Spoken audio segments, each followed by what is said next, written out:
আল্লাহর যে কোনো বিধান যদি কেউ অপছন্দ করে তার ঈমান নষ্ট হয়ে যায়। ছোট্ট একটা বিধানের কথা, যেমন ধরেন এই যে দাড়িটা, এই দাড়ির কথা আল্লাহ কোরআনে বলেছেন। প্রত্যেক নবীর মুখে দাড়ি ছিল এবং এক মুষ্টির উপরে দাড়ি ছিল। আল্লাহ তাআলা সূরা তহার এক আয়াতে বলেছেন, মুসা নবী যখন তাওরাত কিতাব আনতে গেল তুর পাহাড়ে, তখন বনী ইসরায়েলেরা কি করলো? বাছুরের পূজা শুরু করলো। মুসা আলাইহিস সালাম রাখতে রাখতে হারুন কিন্তু তার বড় ভাই, আর মুসা ছোট, হারুন বড়। হারুনের চুল এবং দাড়ি ধরল। আল্লাহ তাআলা ওখানে বললেন, ইয়াবনা উম্মা লা তাখুজ বিলিয়াতি ওয়ালা বিরাসি, হে আমার মায়ের পেটের ভাই, তুমি আমার দাড়ি ছেড়ে দাও, আমার চুলও ছেড়ে দাও। মানে এইভাবে চুল দাড়ি ধরে পাকাইছিল বড় ভাই মুসা আলাইহিস সালাম। চুল এবং দাড়ি দুই হাতে দুই মুষ্টি করে ধরে একবারে পাকড়াইছিল। এই আমি আল্লাহ রহি আনতে গিয়েছি, আর বনি ইসরাইল বাছুরের পূজা শুরু করে দিয়েছে, আল্লাহকে বাদ দিয়ে তুই কি করেছিস? বড় ভাইকে ছাড় দেন কি কারণে? শরীয়তের খেলাফ হয়েছে।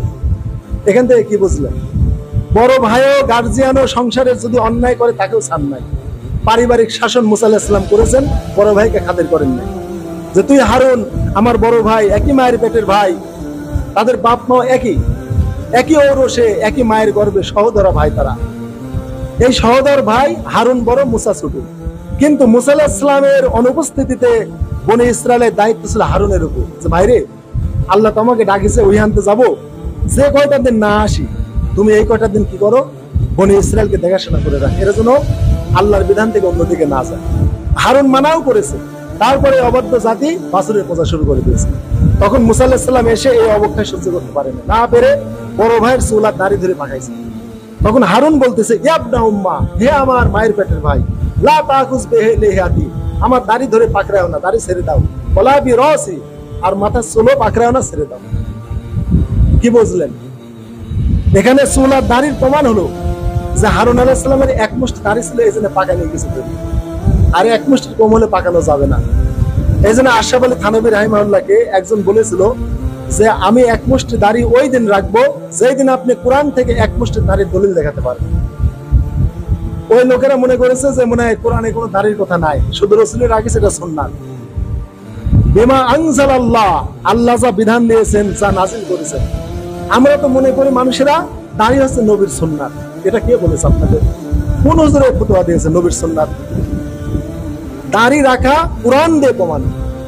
শুধু তাই না, বড় রাখা কোরআন দিয়ে প্রমাণ। তাই আশরাফ আলী থানভীকে বললেন যে আপনি যদি কোরআন থেকে বড় দাড়ির প্রমাণ দেখাতে পারেন, তাহলে আমি দাড়ি বড় করবো, দাড়ি রাখবো। তখন আশরাফ আলী থানভী রাহিমাহুল্লাহ বললেন, আল্লাহ তাআলা সূরা তাহায় বলেছেন, ইয়াবনা উম্মা লা তাকুজ বিলিয়াতি ওয়ালা বিরাসি। মুসা আলাইহিস সালাম যখন হারুনের চুল আর দাড়ি ধরে পাকড়াইছে, তখন বলেছে, হে আমার মায়ের পেটের ভাই, আমার দাড়ি ছেড়ে দাও, আমার চুলও ছেড়ে দাও। তখন আশরাফ আলী থানভী রাহিমাহুল্লাহ বললেন, এক মুষ্টির কমে যদি দাড়ি হয় তাহলে কিভাবে পাকবে? অতএব লা তাকুজ বিলিয়াতি, মানে দাড়ি মুষ্টিবদ্ধ করে ধরে পাকড়াইছে। আর তখনই আঘাত লেগেছে, তখনই হারুন বলেছে, ও আমার মায়ের পেটের ভাই রে, আমার খুব লাগতেছে, ও ভাই রে ভাই, তুই মায়ের পেটের ভাই, ছাড় ভাই, ছাড় আমাকে ছাড়। এই কথা কোরআনে বলেছে। ওয়ালা বিরাসি, আমার চুলও ছেড়ে দে ভাই। আশরাফ আলী থানভী বললেন, এই আয়াত থেকে প্রমাণ হয় যে কোরআন দ্বারা সাবেক এক মুষ্টি দাড়ি। কেননা হারুন আলাইহিস সালামের দাড়ি ধরে মুসা পাকাইছে। আর না পাকড়ালে তিনি যদি চিমটি দিয়ে ধরতেন অন্য শব্দ হতো। আখাজে আখুজু মানে মুষ্টিবদ্ধ করে ধরা। আর এই যে আমি ধরলাম, এটা একটা ধরা, কিন্তু এটা লামস, স্পর্শ করা। এটা কি? এটা হচ্ছে স্পর্শ করা। আর যখন আমি ধরবো, আখাজে আখুজু, পাকড়িয়ে ধরা, একবারে শক্ত করে ধরা, মজবুতির সাথে ধরা। এরকম ধরার অনেক শব্দ আছে। তো আখাজে আখুজু মানে মুষ্টিবদ্ধ করে ধরা।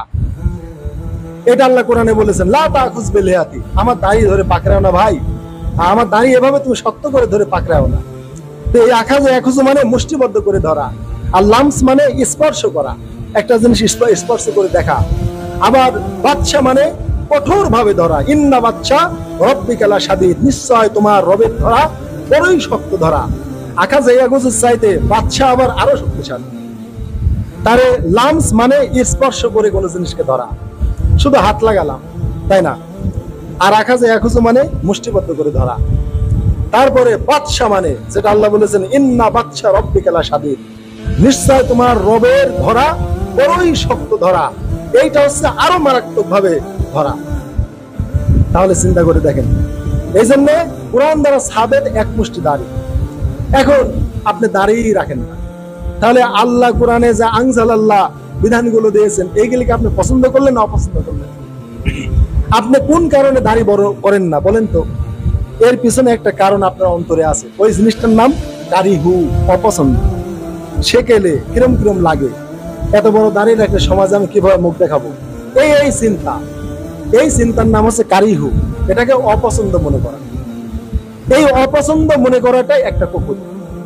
তাহলে একটা লোক মোটেও দাড়ি রাখে না, কি কারণে? আসলে দাড়ি রাখা দরকার, দাড়ি রাখা প্রয়োজন, দাড়ির কথা কোরআনে আছে, আমার নবী রেখেছেন, আমি রাখবো ইনশাল্লাহ, তবে এখন না একটু পরে। এই লোকটা নিশ্চিত মুমিন, তবে পাপিষ্ঠ মুমিন।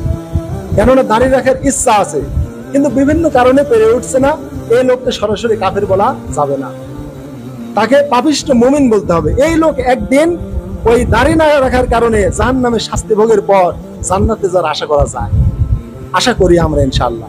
কিন্তু যে লোক অবজ্ঞা করে, ঘৃণা করে, অপছন্দ করে দাড়ি রাখাকে, এই লোকের আর কোনোদিন জান্নাতে যাওয়ার আশা করা যায় না।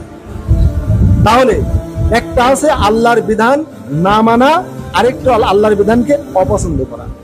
আমরা অপছন্দের কাতারে না যাই, আমরা আমল না করতে পারলাম কিন্তু অপছন্দ না করি। অপছন্দ করলেই আর ঈমান থাকে না।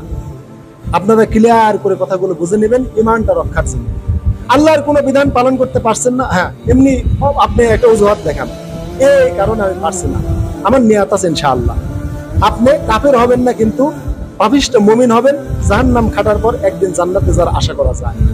কিন্তু যদি মনে করেন যে না দাড়ি রাখা তো প্রয়োজন নাই, এত জরুরি নাই, সুন্নত বিষয় না রাখলেও কোনো সমস্যা নেই, এরকম ভাব আসার সাথে সাথে আর মোটেও ঈমান থাকে না, সাথে সাথে ঈমানটা নষ্ট হয়ে যায়। আপনি অপছন্দ করলেন, যে অপছন্দ যেন কোনো আল্লাহর বিধানে না আসে। এই জন্য আল্লাহ বলেছেন যে বিয়ান্নাহুম কারিহু মা আনজালাল্লাহ, আল্লাহ যে বিধানগুলো দিয়েছেন এইগুলিকে অপছন্দ করার কারণে তারা কাফের। অতএব আল্লাহর কোনো বিধানকে অপছন্দ করা যাবে না, অপছন্দ করলেই শেষ, আর তার ঈমান থাকে না। অতএব দাড়ি রাখলে ওই বরকির দাড়ি, অমুক দাড়ি, ফারুদ ফুরুদ দাড়ি, অমুক, এই যে বিভিন্ন কথা বলা, এগুলি সম্পূর্ণ অবজ্ঞা, অপছন্দ। এইগুলি বললে তার ঈমান থাকে না। দাড়ি রাখলে মৌলবাদ, দাড়ি রাখলে জঙ্গি এক সময় ছিল, দাড়ি রাখলে জঙ্গি। রাজশাহী বিশ্ববিদ্যালয়ে তো দাড়ি নিয়ে যায় যেতেন এক সময়, বুঝলেন, এমন এক টাইম ছিল। আমার এক বন্ধু ফাজিল পাস করে রাজশাহী বিশ্ববিদ্যালয়ে অ্যাডমিশন দিতে গেছে, আহলে হাদিস, জন্মের পর থেকে দাড়ি কাটে নাই, যখন থেকে দাড়ি উঠেছে তখন থেকে রেখেছে। এই বন্ধু আমার সাথে ফাজিল পাস করলো, সম্ভবত সেকেন্ড ডিভিশন পাইছিল। ফাজিল পাশের পর আমরা কামিলে ভর্তি হতে গেলাম, আর ও গেছে রাজশাহী বিশ্ববিদ্যালয়ে। একদিন দেখা হলো, বললাম কিরে ভাই তোর দাড়ি গো? বলছে ভাই রাজশাহী বিশ্ববিদ্যালয়ে দাড়ি নিয়ে যাওয়ার মতো কোনো ক্ষমতা নাই, দাড়ি নিয়ে গেলে শিবির, দাড়ি নিয়ে গেলে জঙ্গি। অতএব দাড়ি না কেটে বিশ্ববিদ্যালয় বারান্দায় পা দেওয়ার ক্ষমতা নাই, তাই দাড়িগুলো কেটেছে।